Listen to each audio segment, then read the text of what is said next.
Canara bank से home loan कैसे लेना है। होम लोन देने वाले बैंकों में टॉप बैंकों में से एक है कैनरा बैंक और सरकारी बैंक होने के कारण इसमें आपके साथ किसी भी तरह का टेम्परिंग नहीं किया जाता। टेम्परिंग कहने का मतलब यह है कि जब आप नॉन बैंकिंग फाइनेंशियल कंपनी या फिर किसी प्राइवेट बैंक से लेते हैं तो बहुत ज्यादा शक ये रहता है कि आपको इंटरेस्ट रेट वगैरह कम बताते हैं, अदर फीस कम बताते हैं, लेकिन अदर चार्जेस को जोड़कर आपका लोन अमाउंट बढ़ा देते हैं और जब आप ईएमआई पे करना स्टार्ट करते हो तब आपको पता चलता है कि जितना का लोन लिया था उससे ज्यादा जो है आपको ईएमआई देना पड़ रहा है। तो आज हम लोग समझने वाले हैं कि क्यों लोगों का लोन रिजेक्ट होता है। कई लोगों ने शिकायत किया कि अगर हम सेंट्रल बैंक में अप्लाई कर रहे हैं लोन रिजेक्ट हो जा रहा है। तो सारे टर्म एंड कंडीशंस को आप नहीं समझ रहे हो, इसीलिए आपका लोन रिजेक्ट हो रहा है। आज सारे टर्म एंड कंडीशन को क्लियर करेंगे और लास्ट में मैं आपको यह भी बताऊंगा कि सही तरीका क्या है अप्लाई करने का।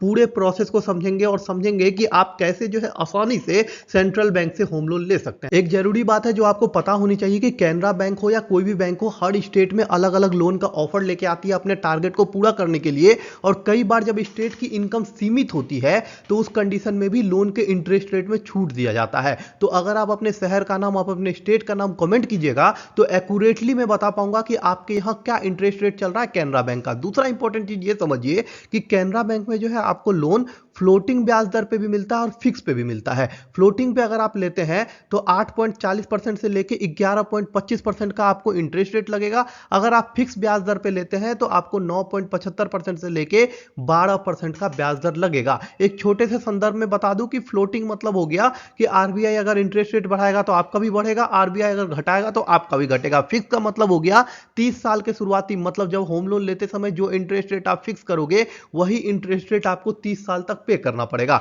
दूसरा इंपॉर्टेंट चीज समझिए लोन का अमाउंट। लोन का अमाउंट टोटली डिपेंड करेगा कि अप्लीकेंट का प्रोफाइल क्या है, उसका सालाना इनकम क्या है, वो क्या मॉर्गेज रखेगा या क्या मॉर्गेज नहीं रखेगा, इसके अलावा कितना अर्निंग है उसका, सब कुछ को जोड़ के टोटली किया जाएगा कि उसको कितना लोन मिलेगा। अगर बात करते हैं प्रोसेसिंग फीस का तो इसमें आपको कोई प्रोसेसिंग फीस नहीं लिया जाता है। ये भी डिपेंड करेगा कि आप किस टाइम पे ले रहे हैं, तो ये जरूरी है। अब मैं आपको बता देता हूं कि आप कितना का लोन लीजिएगा तो आपको कितना ईएमआई पे करना पड़ेगा और टोटल अमाउंट आपका कितना बनने वाला है। अभी मैं आपको एक ईएमआई कैलकुलेट करके बताता हूं कि अगर आप फिक्स इंटरेस्ट रेट पे लेते हैं लोन तो आपको कितना ईएमआई हर महीने भरना पड़ेगा। देखिए अगर आप 10 लाख रुपए का लोन लेते हैं उस कंडीशन में 10 साल के लिए अगर आप ईएमआई भरिएगा तो 12,000 रुपए महीने पड़ेगा। अगर आप 20 साल के लिए ईएमआई भरिएगा तो 8,901 रुपए महीने पड़ेगा। और अगर आप 30 सालों के लिए लेते हैं तो मात्र 7,940 रुपए के अप्रॉक्स में जो है आपको मंथली ईएमआई पड़ेगा। हम जो ईएमआई कैलकुलेट करके आपको बता रहे हैं वो आपके ईएमआई से डिफरेंट हो सकता है, लेकिन आगे पीछे ही होगा, थोड़ा ज़्यादा डिफरेंस नहीं होगा क्योंकि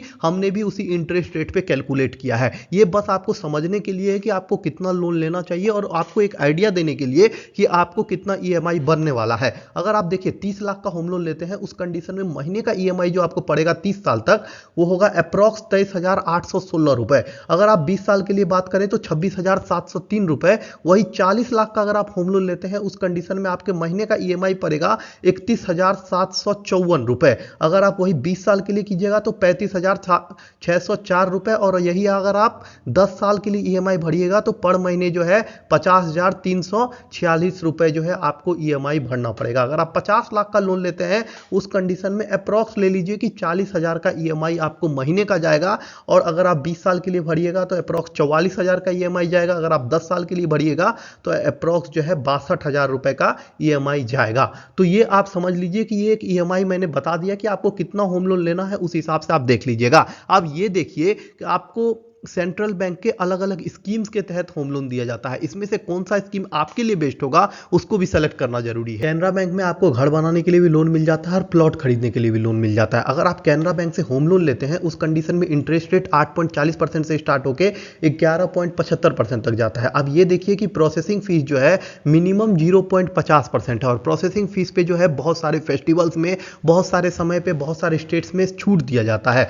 अब ये देखिए प्रोसेसिंग फीस में मिनिमम 1500 से कि 10,000 रुपए तक आपको प्रोसेसिंग फीस जो है दिया जा सकता है। अगर आप जो है मकान खरीद रहे हैं या फिर बना रहे हैं या फिर मरम्मत करवा रहे हैं, रिन्यू करवा रहे हैं, उन सभी कंडीशंस के लिए आपको सेंट्रल बैंक जो है लोन दे देता है। रीपेमेंट पीरियड जो है अगर आप कंस्ट्रक्शन नया नहीं करवा रहे हैं, उसी को मतलब मरम्मत करवा रहे हैं या फिर रिन्यू करवा रहे हैं, उस कंडीशन में आपको सिर्फ 10 साल का मिलेगा। लेकिन अगर आप नया घर बना रहे हैं तो उस कंडीशन में आपको 30 साल का रीपेमेंट पीरियड मिलता है। लेकिन अगर आप प्लॉट खरीदना चाहते हैं तो उसके लिए कहा जाता है कैनरा साइट लोन नाम का एक स्कीम है उसमें आपको इंटरेस्ट रेट 9.25% से स्टार्ट हो जाता है और आपको जो है प्रोसेसिंग फीस इसमें भी 0.50% का ही लगता है। इसमें आपको जो है 10 साल का समय मिलता है रिपेमेंट के लिए, आप जो है रिपेमेंट कर सकते हैं। और रही बात डॉक्यूमेंटेशन वगैरह की, तो मैं आपको आगे समझा दूंगा कि आपको क्या क्या पेपर्स रेडी रखने हैं। कैनरा बैंक होम लोन देने के मामले में इतना आगे इसलिए है क्योंकि इन्होंने टर्म एंड कंडीशंस को बहुत ही कम रखा है ताकि ज्यादा से ज्यादा लोग जो है कैनरा बैंक से डायरेक्ट होम लोन ले सके।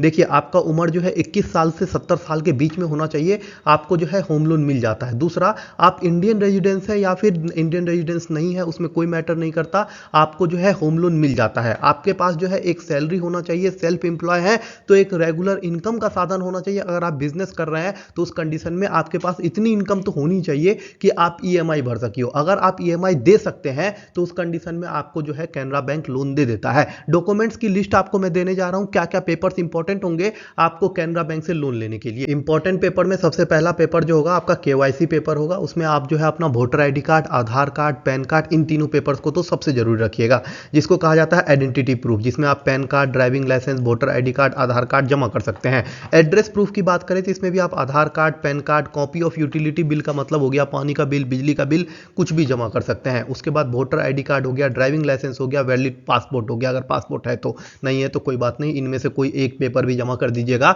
तो आपका एड्रेस प्रूफ हो जाएगा। अब बात करते हैं इनकम के प्रूफ का। इनकम का प्रूफ जो लोग सैलरी उठाते हैं उनके लिए तो बहुत आसान होता है कि वो लोग अपना सैलरी स्लिप जमा कर देते हैं, वो उनके लिए इनफ होता है। लेकिन जो लोग बिजनेस करते हैं या फिर सेल्फ एम्प्लॉय हैं उनको अपने अकाउंट का स्टेटमेंट जमा करना पड़ता है। और जो लोग बिजनेस करते हैं उनको बता दूं कि अगर उन्होंने इनकम टैक्स पे किया है उस कंडीशन में उनको लोन मिलना और भी आसान हो जाता है, उनको इजीली मिल जाता है। अगर आपने इनकम टैक्स नहीं पे किया है तो उस कंडीशन में आपको अपने खाता का 6 मंथ का, 1 साल का विवरण देना होगा, वो आप दे सकते हैं, उसको डिटेल में चेक करेगी। और कई बिजनेसेस में आपको कहा जा सकता है कि अपने खाता बही को चार्टर अकाउंटेंट से वेरीफाई करवा के लाइए, तो हो सकता है आपको वो भी वेरीफाई करवाना पड़े बिजनेस लोगों के लिए। ये सवाल आप लोग अक्सर पूछते हैं कि मेरा इनकम 15,000 है, 20,000 है, 25,000 है, उस कंडीशन में मुझे जो है कितना लोन मिलेगा। अभी मैं आपको एक एक्यूरेट डाटा तो नहीं बल्कि एक एस्टिमेट बताता हूं कि अगर आपका इनकम जो है महीने का मान लेते हैं 25,000 रुपए है तो उस कंडीशन में आपको जो है 15 लाख रुपए तक का लोन जो है आसानी से मिल जाएगा। अगर आपका महीने का इनकम 30,000 है उस कंडीशन में आपको जो है 20 लाख रुपए तक का लोन जो है आसानी से मिलेगा। 35,000 जिनके महीने का इनकम है उनको 23 लाख रुपए तक का लोन जो है आसानी से मिलेगा। 40,000 के महीने का इनकम वाले लोगों को 27 लाख तक का लोन जो है आसानी से मिल जाता है। अगर आप इससे ज्यादा लेना पड़ते हैं तो उस कंडीशन में आपको प्रॉपर्टी वगैरह रखवाना पड़ता है, वो अलग केस है। लेकिन सिर्फ इनकम की बात करें तो आपको इतना लोन तो आसानी से मिल जाएगा। अगर आपके महीने की इनकम 45,000 है उस कंडीशन में आपको 30 लाख का लोन मिल जाता है। अगर आपके महीने का इनकम 50,000 है उस कंडीशन में आपको 34 लाख का लोन मिल जाएगा। 55,000 जिसका सैलरी है उसको 41 लाख रुपए तक का लोन मिल जाता है। अगर आपके महीने का इनकम 60,000 है आपको 45 लाख रुपए तक का लोन मिल जाता है। और अगर आपका महीने का इनकम जो है 65,000 है उस कंडीशन में आपको 49,34,000 तक का लोन मिल जाता है। और अगर आपके महीने का इनकम 70,000 है तो आपको 53 लाख रुपए तक का लोन जो है आसानी से मिल जाता है। अब इसके ऊपर अगर आप अपनी प्रॉपर्टी वगैरह मॉर्गेज रखाते हो तो ये लोन की अमाउंट भी बढ़ जाती है। और ये एक्यूरेट नहीं है, एक एस्टीमेट डाटा मैंने आपको समझाने के लिए बताया है। दूसरा इंपॉर्टेंट चीज समझिए, इसको अप्लाई करने का सबसे बेहतर तरीका यही है कि आप डायरेक्टली बैंक विजिट कीजिए, फॉर्म लीजिए, सारे डिटेल को फिल कीजिए। मैंने जो जो पेपर्स बताए आपको उन सारे पेपर्स को अटैच कीजिए और जमा कीजिए। मैनेजर से बात कीजिए और कोशिश कीजिए कि कम से कम इंटरेस्ट रेट पे अपने लोन को ये करवा सकिए। और दूसरा इंपॉर्टेंट चीज कि अपने एरिया की जितनी भी सरकारी बैंक है सभी में जाके एक बार पता कीजिए कि आपको वो कितने इंटरेस्ट रेट पे होम लोन देने के लिए तैयार है। और इंटरेस्ट रेट के साथ ही प्रोसेसिंग फीस और अदर चार्जेस भी जोड़ लीजिएगा। सेंट्रल बैंक से होम लोन लेने के बारे में आपके मन में कोई भी सवाल हो कि कैसे लेना है, क्या पेपर जमा करने हैं, कैसे फॉर्म फिलअप करना है, क्या एप्लीकेशन का प्रोसेस है, कोई भी सवाल हो आप कमेंट कर दीजिएगा, मैं उसका रिप्लाई जरूर कर दूंगा। आप अपने स्टेट का नाम, अपने शहर का नाम कमेंट कीजिएगा तो मैं एक्यूरेटली बता दूंगा कि आपके यहाँ क्या इंटरेस्ट रेट चल रहा है। दूसरा सबसे इंपॉर्टेंट चीज ये समझिए कि जरूरी नहीं है कि आप सेंट्रल बैंक से ही होम लोन लो, आप किसी भी सरकारी बैंक से ले सकते हो, चाहे वो स्टेट बैंक हो गया, बैंक ऑफ इंडिया हो गया। आपके मन में किसी भी बैंक के बारे में सवाल हो, चाहे प्राइवेट बैंक पे हो, SBI SBI हो, HDFC हो, एक्सिस बैंक हो, चाहे जो भी बैंक हो, बंधन बैंक हो, आप बस कमेंट कर देना, मैं उसका रिप्लाई जरूर कर दूंगा। और आपको बता दें कि सरकार जो है शहरी, जो शहर में जो प्रधानमंत्री आवास योजना होता है शहरी, उसके लिए नई अपडेट लाने वाली है। उसमें भी आपको अच्छा खासा होम लोन मिल सकता है। तो उसके बारे में भी जो भी नया अपडेट आएगा वो भी मैं आपको इसी चैनल पे बता दूंगा। चैनल सब्सक्राइब कर लेना और इस वीडियो को सेव करके रख लेना, कि ताकि जब आप होम लोन लेने जाओ तो आपको ये वीडियो काम आ जाए। कल मिलता हूं होम लोन, कार लोन और सरकार से जुड़ी हुई नई अपडेट के साथ। चैनल को सब्सक्राइब कर लीजिए, हमारे साथ बने रहिए। आपका बहुत बहुत धन्यवाद।